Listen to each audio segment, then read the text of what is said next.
ನಮ್ಮ ಭಾರತೀಯ ಸಂಸ್ಕೃತಿ ಉಳಿಸಿ ಬೆಳೆಸುವಂತ ಒಂದು ಕೆಲಸ ಏನು ಇವತ್ತು ಕರ್ನಾಟಕ ಟಿವಿ ಮತ್ತು AD6 ಮಾಡ್ತಾ ಇದ್ದೀರೋ ಅವ್ರಿಗೆ ನಿಜವಾಗ್ಲೂ ನಾವೆಲ್ಲರೂ ಸೇರಿ ಹೃತ್ಪೂರ್ವಕ ಅಭಿನಂದನೆಗಳು ತಿಳಿಸಬೇಕು. ಯಾಕಂದ್ರೆ ಸಂಸ್ಕೃತಿ, ನಮ್ಮ ಭಾರತೀಯ ಸಂಸ್ಕೃತಿ ಮರುಗಾಗ್ತಾ ಇದೆ.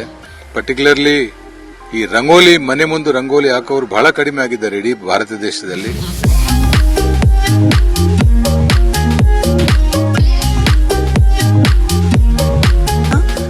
ಇಂದಿನ ದಿನಮಾನಗಳಲ್ಲಿ ರಂಗೋಲಿ ಅಂದ್ರನ ಗೊತ್ತಿರಲಿಲ್ಲ.